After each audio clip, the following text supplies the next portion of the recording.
नमस्कार दोस्तों, सभी का स्वागत है एक नए यूट्यूब चैनल के नए इनिशिएटिव पे जिसका नाम है लर्नर्स पोडियम। और यहाँ पर हम बात करेंगे कि न्यूज़पेपर से हम कितना बेनिफिट उठा सकते हैं एग्ज़ाम के लिए।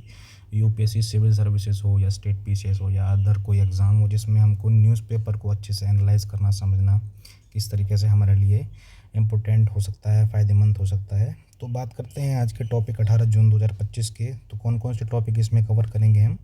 तो पहला है इंक्लूसिव पेंशन सिस्टम, क्यों ज़रूरी है एक इंक्लूसिव पेंशन सिस्टम। दूसरा है सिंथेटिक एपरेचर रडार। तीसरा है मिसिंग ग्लोबल लीडरशिप। चौथा है एजुकेशन इन मदर टंग, क्यों इंपॉर्टेंट है। और लास्ट है अपना गोल्डन वीज़ा या फिर ट्रम्प कार्ड, क्यों ये न्यूज़ में है आजकल।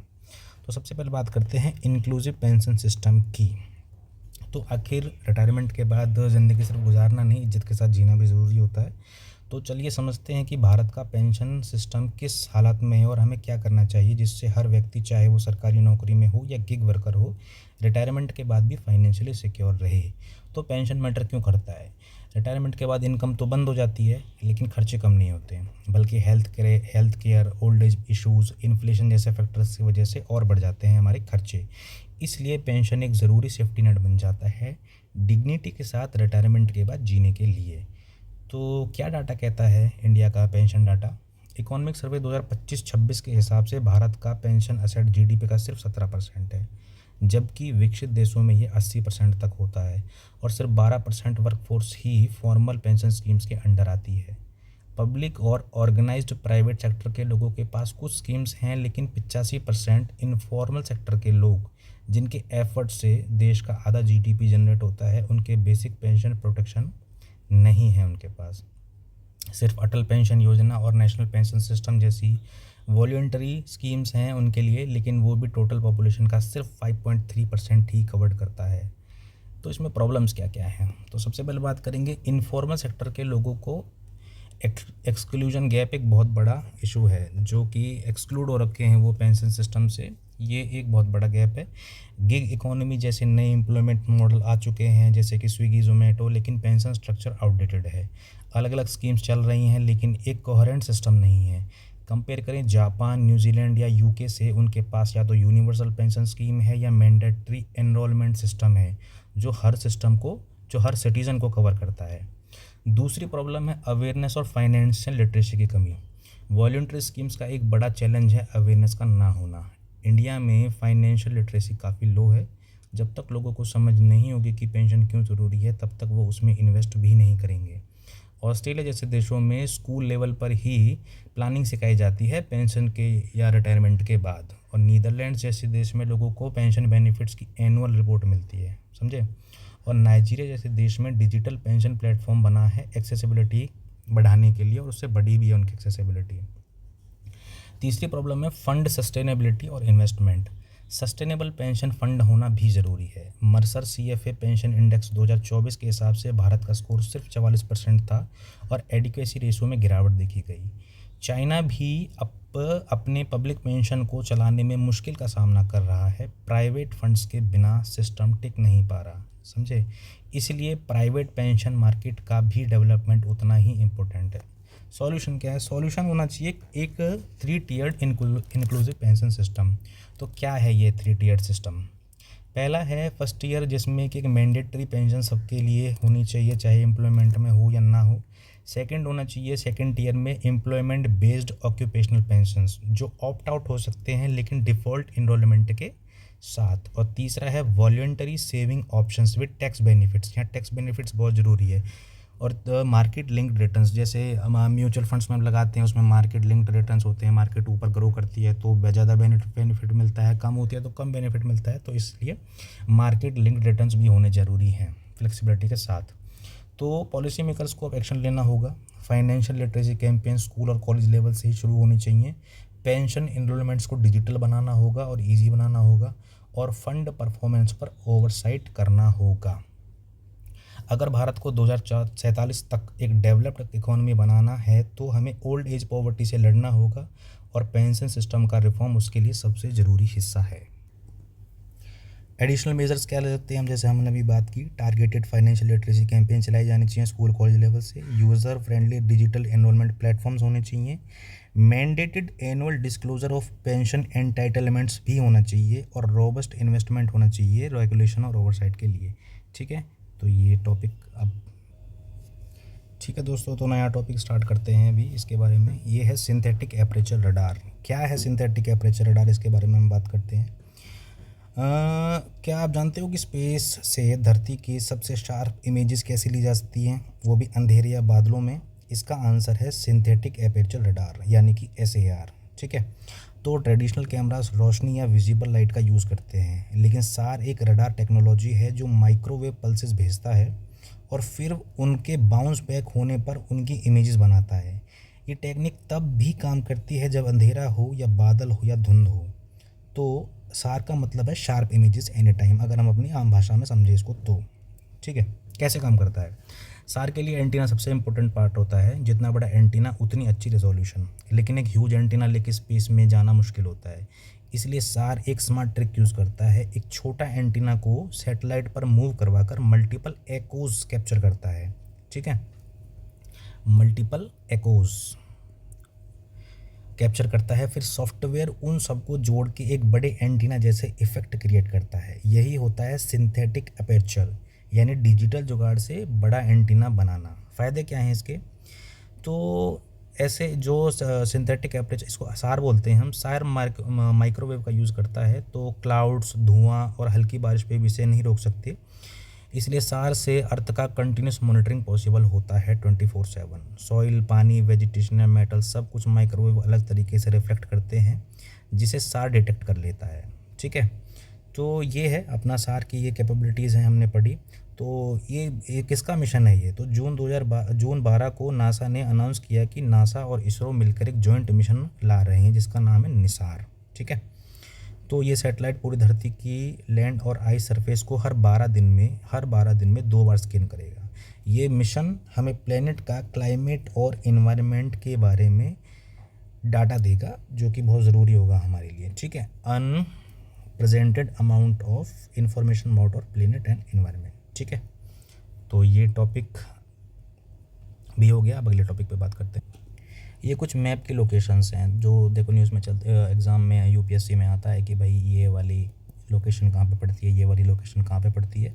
तो हम बात करते हैं अभी ईरान की। तो ये क्या है ना, अभी बहुत ज़्यादा एक हॉटलैंड इसको कह सकते हैं कि जहाँ पर बहुत ज़्यादा न्यूज़ चल रही हैं। तो ये न्यूज़ के माध्यम से हम समझेंगे कि कौन सा प्लेस कहाँ पर है। तो सबसे पहले देखो तेहरान इसकी कैपिटल है। फिर ये जो है ना नतंज, इसको मार्क कर लो, ये बहुत इंपॉर्टेंट है क्योंकि यहाँ पर एक इनका न्यूक्लियर फैसिलिटी है और ये इस्फहान में। ठीक है, तो ये भी बहुत इंपॉर्टेंट है। एक मशहद हो गया, करमनशाह ये काफ़ी फेमस है, अरक, तब्रीज़ और अपना फोर्दो। ठीक है, ये ईरान के अपने कुछ लोकेशंस हैं, प्राइम लोकेशंस, जो एग्ज़ाम में पूछी जा सकती हैं। इसी तरीक़े से इज़राइल में आपको पता ही होगा हाफिया है यहाँ पर।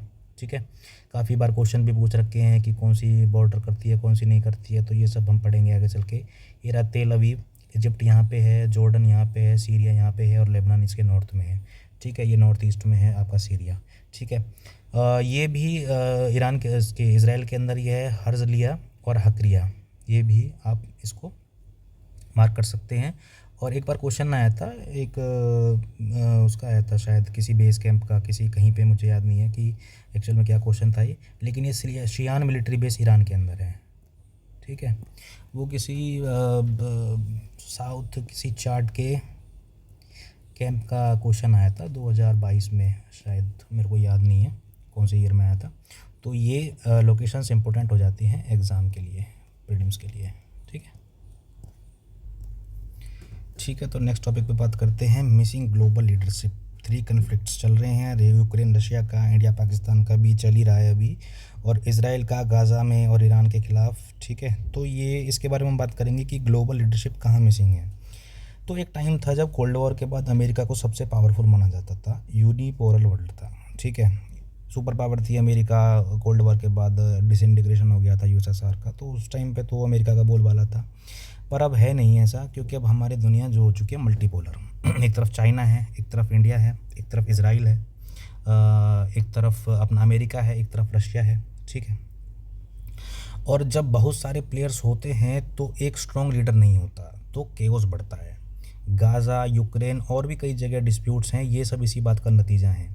वेस्टर्न पावर्स का कंट्रोल ख़त्म हो रहा है। एक वक्त था जब वेस्टर्न कंट्रीज़ खासकर अमेरिका ग्लोबल मैटर्स में लीड करते थे, पर अब उनका इन्फ्लुएंस कम हो रहा है।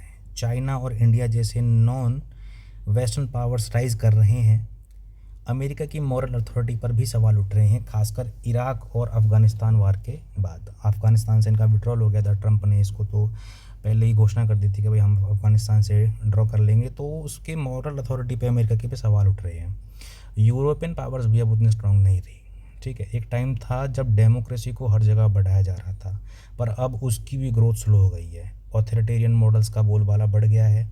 लोग लिबरल वैल्यूज़ पर ट्रस्ट कम कर रहे हैं। हर कोई अपनी ट्रुथ की बात कर रहा है। मॉरल रिलेटिविज्म बढ़ रहा है। ठीक है, जब सच की कोई एक डेफिनेशन नहीं होती तो ग्लोबल कंसेंशन बनाना बहुत मुश्किल हो जाता है। सबका अपना अपना सच है। ठीक है, तो ये सब काफ़ी चल रहा है। अगली इशू है इसमें न्यूक्लियर प्रोलिफरेशन थ्रेट का।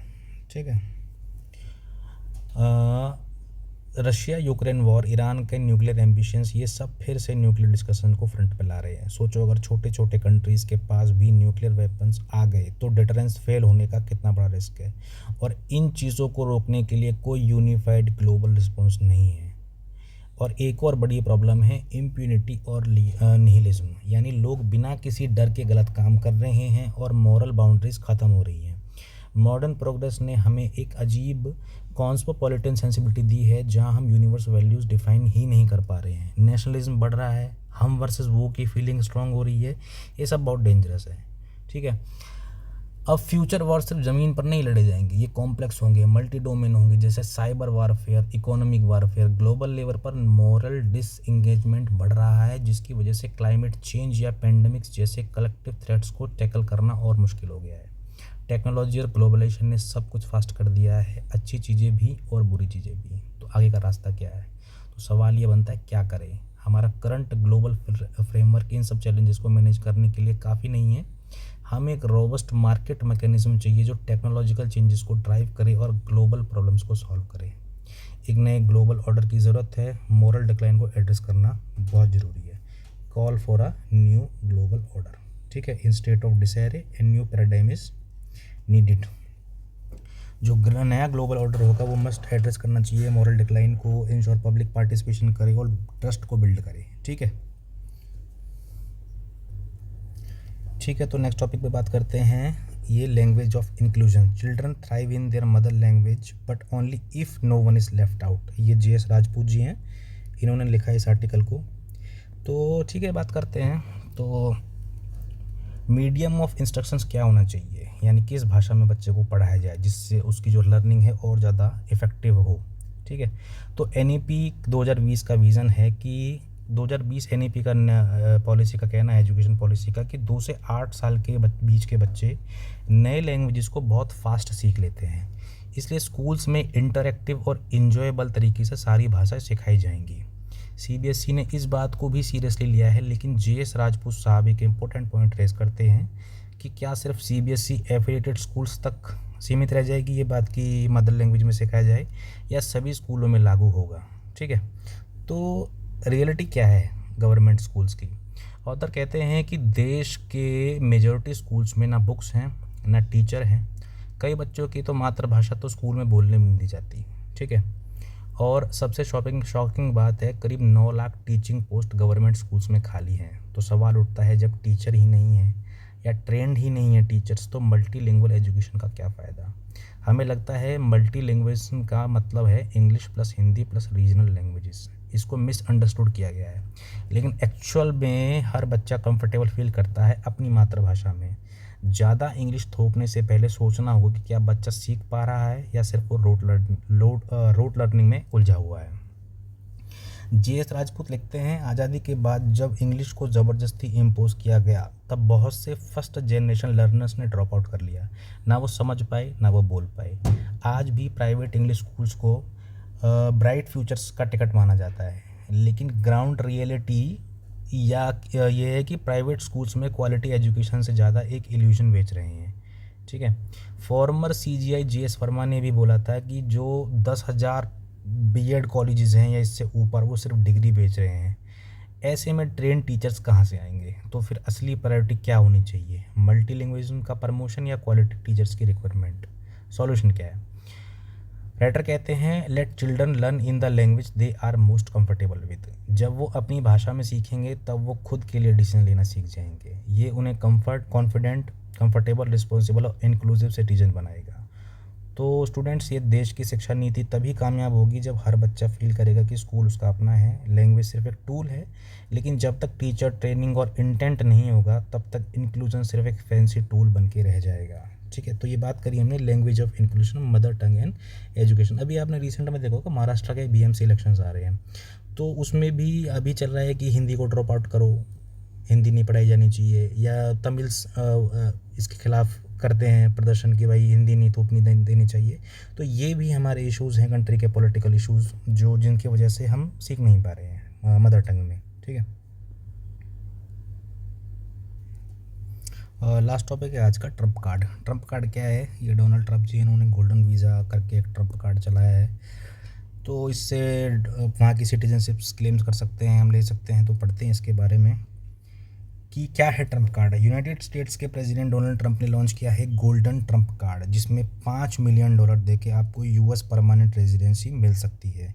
ये स्कीम स्पेशली रिच फॉरेनर्स के लिए बनाई गई है जिनके पास पैसा है, ठीक है, लेकिन टाइम नहीं है ब्यूरोक्रेसी से डील करने का। डायरेक्ट अपना ट्रम्प कार्ड लो और अपना रेजिडेंशिप लो। कैसे काम करता है?